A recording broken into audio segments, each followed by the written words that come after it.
जगन्नाथ प्रकृत में अन्य को उद्धार करिवार शक्ति कहा पाखरे अछि। जे अनुभवी जे आत्मज्ञानी आउ जे निजे ही अनुभव करिसंती से ही भगवान को बा निजर आत्मकल्याण करि पारछंती से ही अन्य को उद्धार करि परिबे बा अन्य को उद्धार करिवार शक्ति तांका पाखरे अछि। जे निजे निजर आत्म उद्धार करि पारिछंती। थरे जड़े राजा शुणा पाइले जे भागवत शुणिकरी राजा परीक्षित मुक्ति हो जाइथिला। तेणुकरी राजा परीक्षित उद्धार होइथिला। तेणुकरी मो केमती एथिर उद्धार हेबी से चिंतार से व्यस्त हेले एवं से जड़े पंडित परामर्श नेले एवं कहले तुम्हें मते भागवत शुणाई उद्धार कर ए संसार सागर। तापर भागवत चर्चा चलिला 7 दिन शेष हवा पर राजा पचारे पंडित को, अच्छा 7 दिन मु तो भागवत शुणिली मोर तो आत्म उद्धार है नहीं, मोर तो कल्याण है नहीं, किसी भी अनुभव है नहीं, मन शांति भी आसु नहीं, पूर्वपरी तो लगुच यार कारण कौन। पंडित तो शास्त्रज्ञ थिले, विद्वान थिले, सत आत्मज्ञानी नथिले।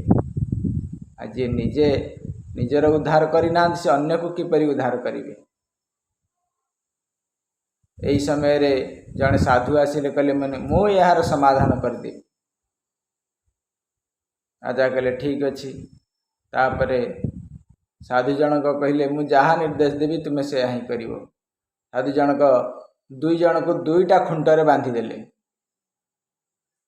एवं निर्देश देले जे राजा को तुम्हें तांकु को बंधन मुक्त कर। आउ पंडितों को मध्य निर्देश देले साधु जे तुम्हें राजा को बंधन मुक्त कर। पंडित कहले ये तो संभव नुहे, मु तो निजे बंधन अच्छी मु किपर अन्य को बंधन मुक्त कराइबी। साधु एथर कहले राजा को एथर बुझी पारिल तो तुम्हार प्रश्नर समाधान।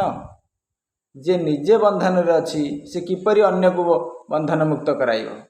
जे निज आत्म उद्धार करी ना से अन्य को किपरि आत्म उद्धार कराइब।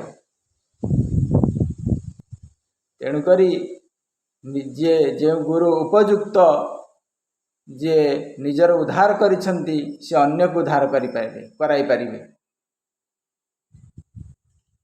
तेणु जे निजर उद्धार करि पारि नांती से अन्यर उद्धार केमिति कराइबे। से ही उद्धार कराई पारिबे जे निजर आत्मकल्याण करि सारिछंती, जे निजे मुक्त होई सारिछंती से अन्य को मुक्त कराई पारिबे। आ जे निज आत्म उद्धार होइछंती से अन्य को आत्म उद्धार कराई पारिबे। जय जगन्नाथ।